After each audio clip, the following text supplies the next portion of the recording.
ANM ನ್ಯೂಸ್ಗೆ ಸ್ವಾಗತ. KMK ಟ್ರಸ್ಟ್ನಿಂದ corona ವಾರಿಯರ್ಸ್ಗೆ mask ವಿತರಣೆ. ಕೊರೋನಾ ಎರಡನೇ ಅಲೆಯನ್ನು ಪ್ರತಿಯೊಬ್ಬರೂ ತಡೆಯಲು ಮಾಸ್ಕ್ ಮತ್ತು ಸಾಮಾಜಿಕ ಅಂತರ ಕಾಪಾಡಬೇಕೆಂದು ತಾಲೂಕಿನ ಸಮಾಜ ಸೇವಕ ಮತ್ತು KMK ಟ್ರಸ್ಟ್ನ ಅಧ್ಯಕ್ಷರಾದ ದೇವನಹಳ್ಳಿ ಗೋಪಿರವರು ಸಾರ್ವಜನಿಕರಲ್ಲಿ ಮನವಿ ಮಾಡಿದರು. ಅವರು ತಾಲೂಕಿನ ಹೆಗಕೋಟೆ ಪ್ರಾಥಮಿಕ ಆರೋಗ್ಯ ಕೇಂದ್ರದಲ್ಲಿ ವೈದ್ಯರು, ಸಿಬ್ಬಂದಿ ಮತ್ತು ಆಶಾ ಕಾರ್ಯಕರ್ತರ ಆರೋಗ್ಯದ ದೃಷ್ಟಿಯಿಂದ ಅವರಿಗೆ ಮಾಸ್ಕ್, ಸ್ಯಾನಿಟೈಸರ್ ಮತ್ತು ಫೇಸ್ ಮಾಸ್ಕ್ ನೀಡಿ ನೆರವಾಗಿದ್ದಲ್ಲದೆ ಆಸ್ಪತ್ರೆಯ ಸಮಸ್ಯೆಗಳಿಗೂ ಸ್ಪಂದಿಸುವುದಾಗಿ ಹೇಳಿದರು. ಈ ಸಂದರ್ಭದಲ್ಲಿ ಡಾಕ್ಟರ್ ಶ್ರೀಕಾಂತ್ ಮತ್ತು ಸಿಬ್ಬಂದಿ, KMK ರವರ ಪುತ್ರ ರಾಜಶೇಖರ್ ರೆಡ್ಡಿ, ಮುಖಂಡರಾದ ಶ್ರೀನಾಥ್, ನಾಗೇಶ್, ಮಂಜುನಾಥ್, ನಾಗೇಂದ್ರ, ಮುನಿರಾಜು, ಮಹೇಶ್, ಸುಮಂತ್ ಮತ್ತಿತರರು ಉಪಸ್ಥಿತರಿದ್ದರು.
ನಗುತ್ತಾ ಇರುವಂಥ ಸಂದರ್ಭದಲ್ಲಿ ಸೇವೆ ಮಾಡಬೇಕು ಅಂತ ಹೇಳ್ಬಿಟ್ಟು ನನಗೂ ಇದು ಬಂದಿರೋದ್ರಿಂದ ಇಷ್ಟು ದಿವಸ ಬರೋಕ್ಕಾಗಿಲ್ಲ.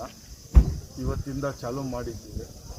ಆಶಾ ಕಾರ್ಯಕರ್ತರು, ಗೌರ್ಮೆಂಟ್ ಹಾಸ್ಪಿಟ್ಲಲ್ಲಿರೋವಂಥ ವರ್ಕರ್ಸ್ಗಳು ಹಾಗೂ ಇತರೆ ಪಂಚಾಯಿತಿ ಇತರೆ ಇದಕ್ಕೋಸ್ಕರ ಯಾರ್ಯಾರು ಕೆಲಸ ಮಾಡ್ತಾರೆ ಅವರಿಗೆಲ್ಲ ವಾರಿಯರ್ಸ್ಗೆ ಸಹಾಯ ಮಾಡಬೇಕು. ಆಮೇಲೆ ಕಡು ಬಡವರು, ಈ ಕೊರೋನಾದಿಂದ ನೊಂದವರು, ಇವ್ರನ್ನೆಲ್ಲ ಚಿಂತಾಮಣಿ ತಾಲೂಕೆಲ್ಲ ಪ್ರವಾಸ ಮಾಡಬೇಕು ಅಂತ ಇವತ್ತಿನಿಂದ ಮುಂದುವರಿಸ್ತಾ ಇದ್ದೀನಿ.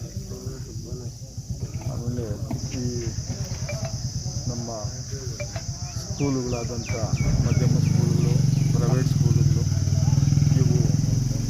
ಈ ಉಪಾಧ್ಯಾಯರು ಅದರಲ್ಲಿ ಕೆಲಸ ಮಾಡ್ತಂಥ ನಮ್ಮ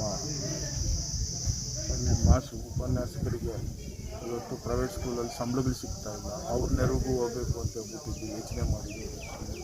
ಎಲ್ಲಿ ಕಡು ಬಡತನ ಎಲ್ಲಿದೆ ನಮ್ಮ ಕೈಲಾದಷ್ಟು ಸಹಾಯ ಮಾಡಿಕೊಂಡು ಮುಂದುವರಿಸ್ಬೇಕು.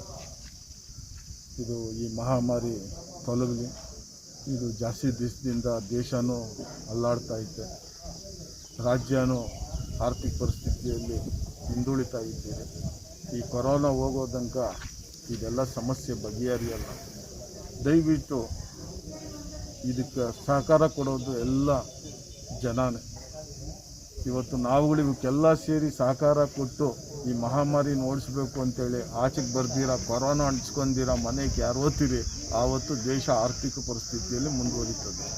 ಈ ಕೊರೋನಾನ ದಯವಿಟ್ಟು ಎಲ್ಲರೂ, ಇಲ್ಲಿರೋರೇ ಆಗಲಿ ಯಾರೇ ಆಗಲಿ, ಮಾಸ್ಕ್ ತೆಗಿದ್ದೀರಾ, ಮಾತಾಡಿ, ವ್ಯವಸ್ಥೆ ಮಾಡಿ, ಕೈ ಕೊಡ್ದಿರಾ, ನಮಸ್ಕಾರ ಪದ್ಧತಿ ಉಪಯೋಗಿಸಿ. ಇವತ್ತು ಈ ಮಹಾಮಾರಿನ ಮನೆಗೆ ನೀವು ಯಾರು ತಗೊಂಡೋಗಲ್ಲ, ಪ್ರತಿಯೊಬ್ಬರು ಜೊತೆಯಲ್ಲಿರೋದು ಅಷ್ಟೇ. ಇದು ನಾವು ಸಕ್ಸಸ್ ಆದಂಗೆ ಆಗ್ತೀವಿ ಅಂತ ಹೇಳ್ತಾ ಇವತ್ತಿಂದ ಸೇವೆ ಚಿಂತಾಮಣಿಯಲ್ಲಿ ನನ್ನ ಸೇವೆ ನಿರಂತರವಾಗಿ ನಡೆಯೋದಕ್ಕೆ ಚಾಲನೆ ಕೊಡ್ತಾ ಇದ್ದೀನಿ. ಯಾಕಂದ್ರೆ ಚಾಲನೆ ಅಂತಲ್ಲ, ಇವತ್ತಿಂದ ನಡಿಬೇಕಿದು, ಎಲ್ಲರೂ ಮಾಡ್ತಾವ್ರೆ, ನಾನು ಒಂದು ಹಳ್ಳಿಯಲ್ಲಿ ಸೇವೆ ಮಾಡ್ತಾಯಿದ್ದೀನಿ. ಈ ಕೊರೋನಾ 10 ಜನಕ್ಕೆ ಹಬ್ಬಕ್ಕಂತು ಅನ್ನೋದ್ರಿಂದ ಹಿಂದೇಟ್ ಆಗ್ತಾ ಇದ್ದೀನಿ. ಇವತ್ತು ಟ್ಯಾಕ್ಸಿ ಡ್ರೈವರ್ಗಳಾಗ್ಬೋದು, ಆಟೋ ಡ್ರೈವರ್ಗಳಾಗ್ಬೋದು, ಇವತ್ತು ಉಪನ್ಯಾಸಕರಾಗ್ಬೋದು, ಹಿಂಗೆ ಎಲ್ಲರೂ ಬಡತನ ಯಾರ್ಯಾರಿದೆ, ಎಲ್ಲೆಲ್ಲಿ ಸಂಬಳ ಬರ್ತಾ ಇಲ್ಲ, ಇವತ್ತು ಸರ್ಕಾರದಿಂದ ಎಲ್ಲಿ ಸಂಬಳ ಬರ್ತಿದ್ದಾಗ ಸಹಾಯ ಸಾಕ್ತಾವ್ರೆ. ಅದೇ ರೀತಿ ನಾನು ಎಲ್ಲಿ ಯಾರಿಗೆ ನೋವಿದ್ದಾರೆ ಅವ್ರಿಗೆಲ್ಲ ಗುರುತಿಸಿ ವ್ಯವಸ್ಥೆ ಮಾಡ್ತೀನಿ. ಸರ್ ನೀವು ಸರ್ಕಾರಿ ಆಸ್ಪತ್ರೆಗಳಲ್ಲಿ ಇವತ್ತು ಏನು ಕಮ್ಮಿ, ಅವ್ರಿಗೆ ಯಾವ ಥರ ಅನುಕೂಲ ಬೇಕು ಎಲ್ಲ ಸರ್ಕಾರ ಕೊಡ್ತಾ ಇದೆ. ಬಟ್ ತೊಂದರೆ ಆದಾಗ ನಾವು ಅದಕ್ಕೆ ಆಶಯವಾಗಿರ್ತೀವಿ. ಆದರೂ ನೀವೇನಾದರೂ ಮಾಡ್ತೀರಾ ಸರ್ ಅಲ್ಲಿ? ಕಡು ಬಡವರು ಮಾಡಬೇಕು. ಸರ್ಕಾರಿ ಅವ್ರು ಯಾವುದು ಸವಲತ್ತು ಇಂಥದ್ದಿಲ್ಲ ಅಂದಾಗ ನಮ್ಮ ಕೈಲಾದ ಸವಲತ್ತು ನಾವು ವ್ಯವಸ್ಥೆ ಮಾಡಿಸ್ಬೇಕು. ಹಾಸ್ಪಿಟ್ಲ್